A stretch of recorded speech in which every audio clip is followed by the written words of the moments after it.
Welcome to Eurodollar University with Jeff Snider, the head of global research for Alhambra Partners. My name is Emil Kalinowski, and in our previous episode, Jeff Snider called it the start of Eurodollar number 5.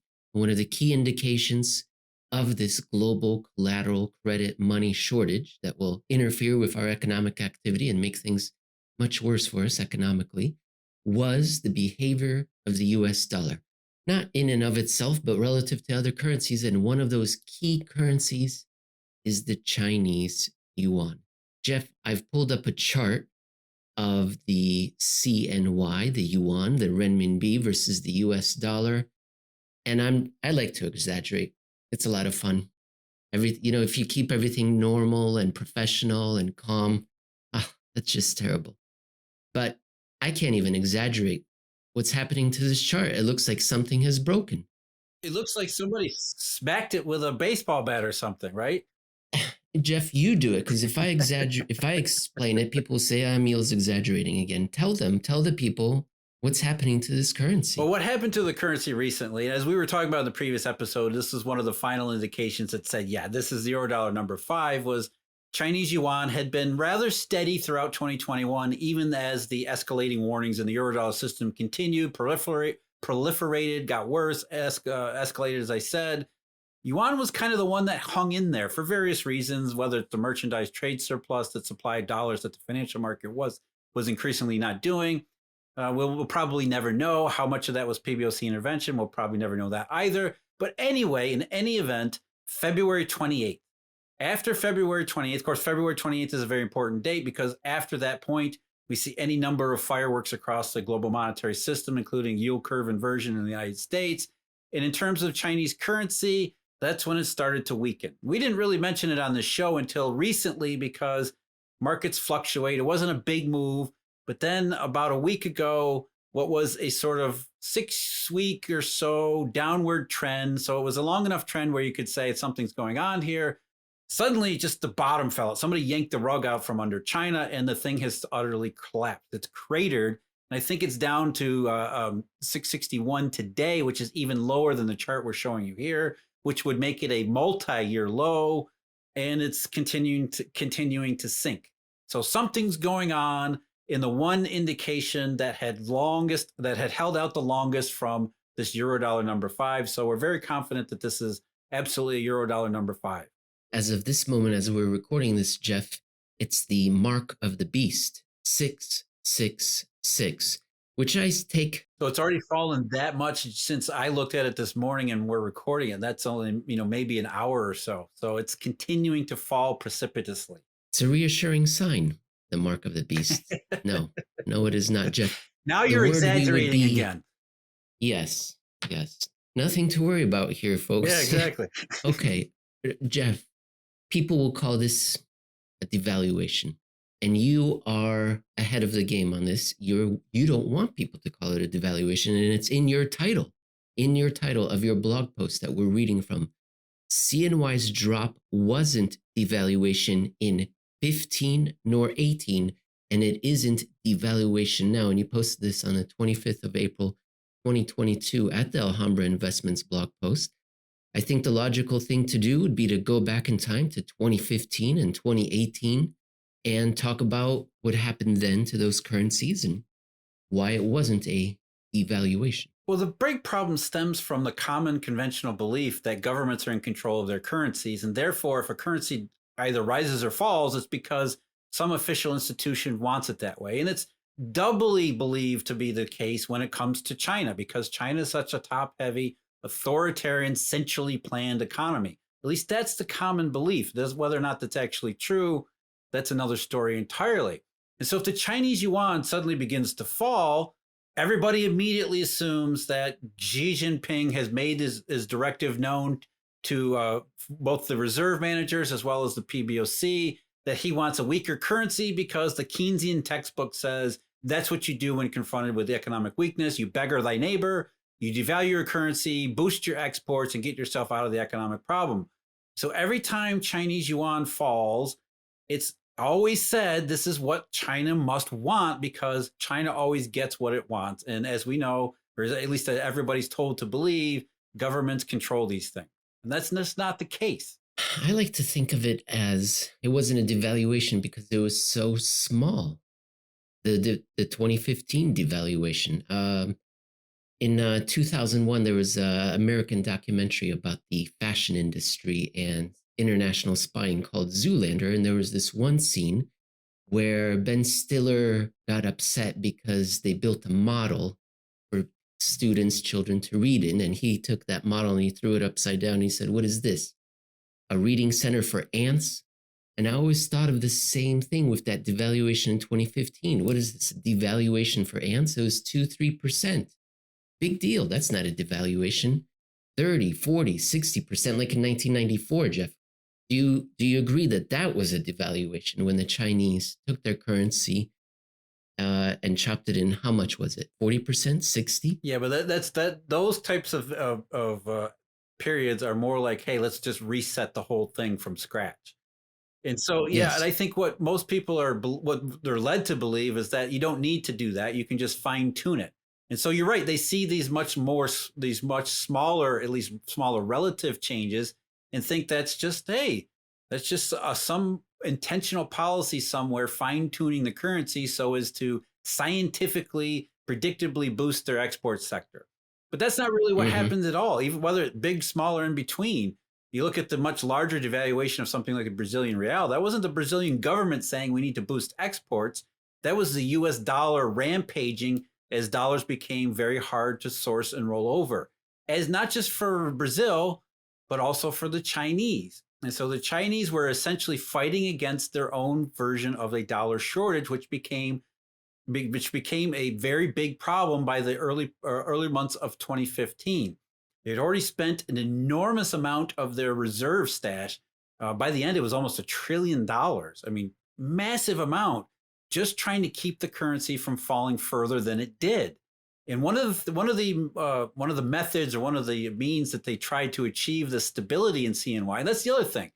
When you actually look at what's going on here, Chinese authorities they didn't want the currency to fall. They wanted it to at least be steady, if not rise.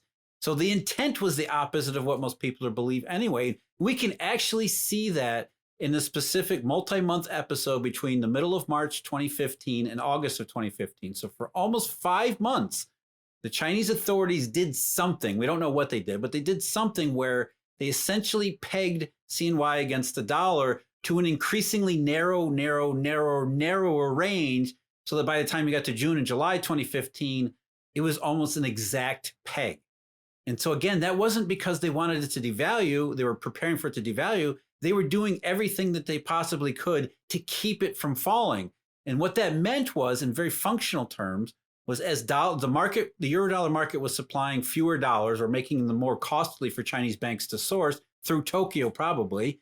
The government was using its reserve stash to supplement and subsidize Chinese banks' dollar needs.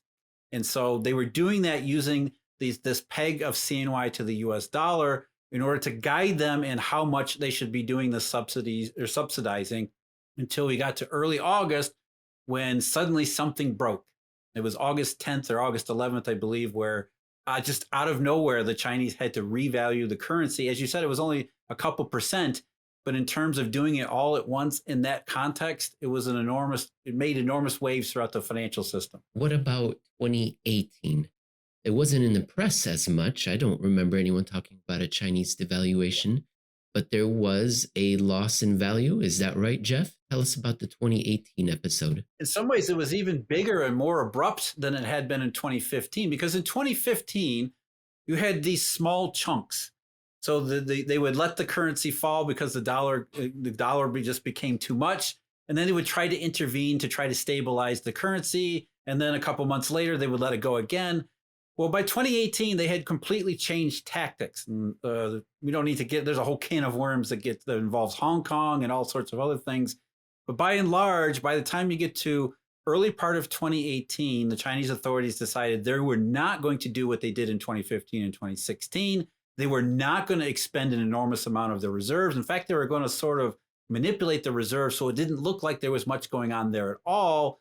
Instead, if the Chinese yuan was going to fall, they were going to let it fall. And fall it did. It fell very hard from middle of April until around June and July of 2018, which was an abrupt change again because most people were expecting the opposite. Nobody was expecting the US dollar to rise because we wrongly associate these currency movements with intentional government policies rather than global dollar shortages, which is what we're really talking about here. What moves currencies, the US dollar, higher against everybody else is the fact that the US dollars are much harder to come by than they used to be. Therefore, dollar goes up, everything else goes down. Jeff, the Chinese economy very dependent on Eurodollars foreign funding, and the redistribution center closest to them would be Tokyo, the yen. Now, right now, the yen is performing the same behavior as the yuan, losing value versus the dollar. Is there any coincidence? Should we be looking to what happened in the Japanese currency and the Chinese currency? I'm looking back in time right now, and in mid 2014, the yen lost quite a bit of value. And then from January all the way until June, it lost value some more. Not as much, but it lost some value. Then in 2018, our other example, it actually gained value from early January to, let's call it the beginning of April. And then from April till June, July, it was losing value. So is there a pattern there? No pattern? What should we think? I don't think there's a common pattern because the Japanese have been structurally doing different things at those different times. Before then, from around 2009 forward, the Japanese were only too happy to become a greater and greater part of the Eurodollar redistribution network, which is why we sometimes call it the Asian dollar transfer or transition, because the Eurodollar became less of Europe, less Europe-centered, less Cayman Islands-centered, and more Asian-centered, which kind of makes some sense with the Japanese in the middle of that. But somewhere around later part of 2018, they decided, we don't want to do that anymore. But then they jumped back in 2019. And then, as we've pointed out several times on this show, according to the tick data anyway, going back to November of 2020, the Japanese have said, we're not sure we want to do this anymore. So from 2021 to 2022, I think we can at least look at the Japanese yen and Chinese yuan as linked in a way that maybe they hadn't been, especially in 2018, which is that the Eurodollar system as a whole is viewing Japanese banks as exposed to China, maybe overexposed to China, and therefore is pounding both China and Japan for essentially the same factors and the same reasons.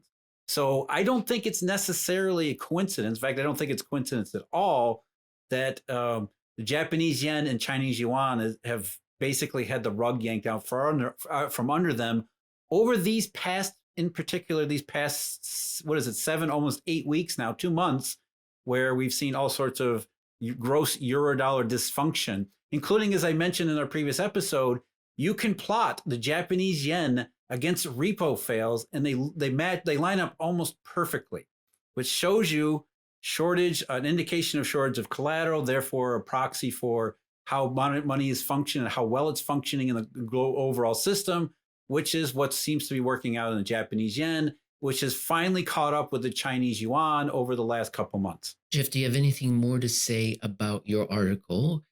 Do you believe, for example, that if you don't have anything more to say, do you believe that the authorities in China are seeing this as a concern and they're going to be asked to do something? Who knows what it is, but I would expect that perhaps they're going to react if this continues. Yeah, I think the Chinese authorities are looking at changing their underpants and their underwear because they have to be looking at this and saying this is not what we're looking for. Again, because it's not devaluation. The Chinese have been absolutely upfront. They want stability in the currency. They want it to rise a little bit. They don't want it to move a lot in either direction. So maybe they were somewhat comfortable with it falling a touch in early March, they sure as hell are not going to be comfortable with it tanking and crashing as it is lately. So yeah, I think there's a reason why Xi Jinping got on television yesterday or the day before and said, "Hey, we're going to do some stuff," because they're looking at this and saying this is not good, because they realize it's not them that did it. This is not devaluation. This is not stimulus.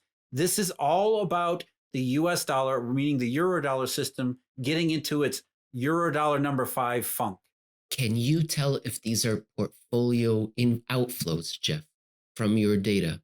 Or or have you not researched that yet, or you don't have the ability to see that? Yeah, I'm always skeptical of people who make the claims that they can say it's portfolio outflows, it's commercial flows, because the Chinese are very good about hiding what they're doing, not just off balance sheet, whether the public People's Bank of China or the commercial banks, because we don't really have enough of a transparent look into what's actually going on there to say definitively it's one thing or another. What we can say, because the market is irrefutable, Chinese yuan is crashing. It's not the Chinese authorities. They don't want it to crash. Therefore, and remember, this doesn't happen in a vacuum. We're seeing these things happen all over the place. So it's reasonable to conclude, it's more than reasonable to conclude that these are the increasing, escalating effects of a Eurodollar number 5 that dates back to last May. Thank you very much, Jeff. All right, take care, Emil.